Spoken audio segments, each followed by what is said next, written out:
très chaleureusement le président du Sénégal, M. Bassirou Diomaye Faye.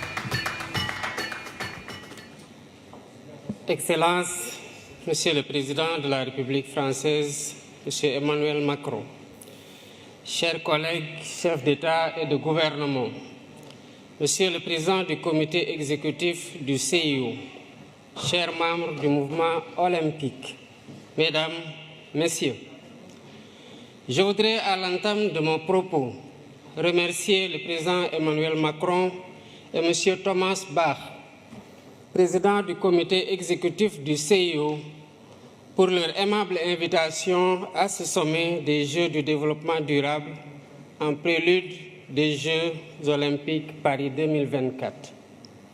J'adresse à la France, pays hôte, et au mouvement olympique mes meilleurs vœux de succès pour ce rendez-vous de l'excellence sportive mondiale et de la fraternité humaine.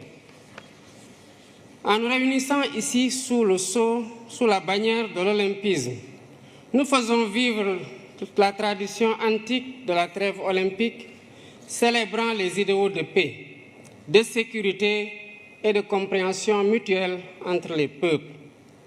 Cette tradition nous rappelle que le sport n'est pas que compétition. Il est aussi une humanité qui rassemble les peuples au-delà de leurs frontières et de leurs différences.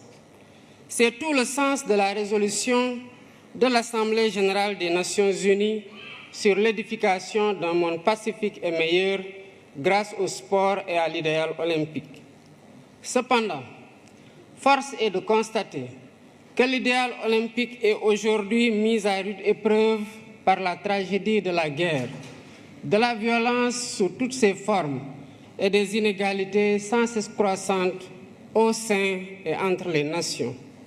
Mesdames et Messieurs, ce sommet qui s'inscrit dans la continuité du pacte de Paris pour les peuples et la planète et la perspective du sommet de l'avenir en septembre prochain à New York nous interpelle sur l'urgence d'œuvrer de façon plus résolue à la réalisation des objectifs de développement durable. Inspirée par l'idéal olympique, notre rencontre devrait sonner le réveil des consciences sur les inéquités persistantes d'un ordre mondial historiquement dépassé. Si nous voulons que les choses changent, il nous faut changer les règles du jeu. Je pense à l'évasion fiscale, aux congés fiscaux abusifs et aux autres flux financiers illicites qui privent nos pays de ressources vitales au financement du développement. Je pense à la question lancinante du traitement juste et équitable de la dette ainsi qu'au système de notation biaisé sur l'évaluation du risque concernant l'Afrique. Je pense aux conditions inéquitables de la transition énergétique, quand certains partenaires interdisent le financement à l'étranger de sources d'énergie fossiles, y compris le gaz, alors qu'ils continuent d'utiliser eux-mêmes des sources beaucoup plus polluantes comme le charbon. Je pense à l'architecture de la gouvernance économique, politique et financière mondiale, héritée de la Seconde Guerre mondiale, dont la composition des organes et le processus de décision ne reflètent plus les réalités de notre temps.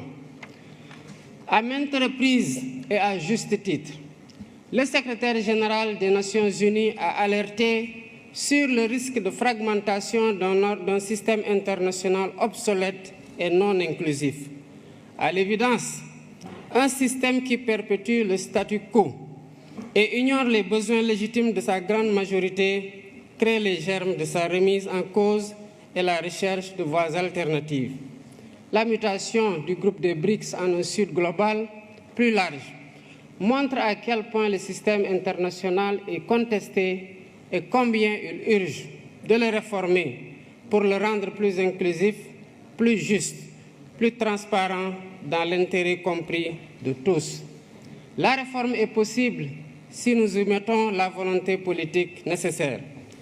Excellences, Mesdames et Messieurs, dans 2 ans, le Sénégal accueillera le premier événement de l'olympisme en Afrique avec les Jeux olympiques de la jeunesse.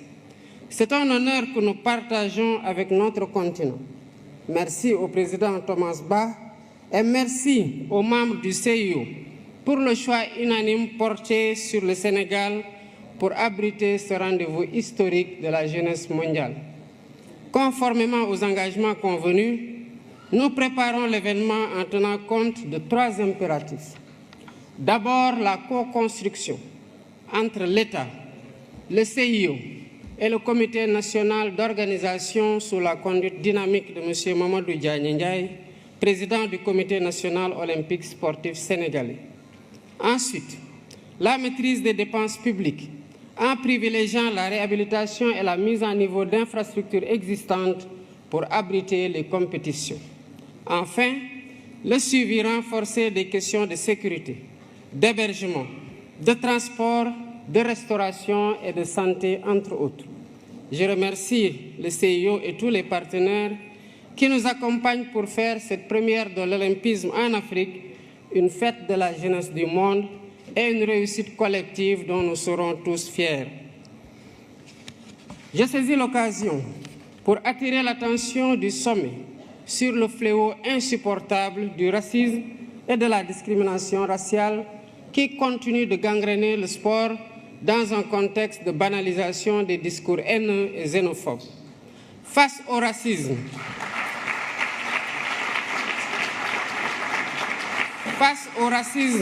et à la discrimination raciale, nous devons rester debout et intransigeants. C'est ainsi que nous pourrons mieux protéger les valeurs cardinales de l'olympisme et célébrer ensemble sa magnifique devise « Citius, Altius, Fortius ». Je vous remercie de votre aimable attention. Mesdames et messieurs, merci d'accueillir très chaleureusement le président du Sénégal, M. Bassirou Diomaye Faye.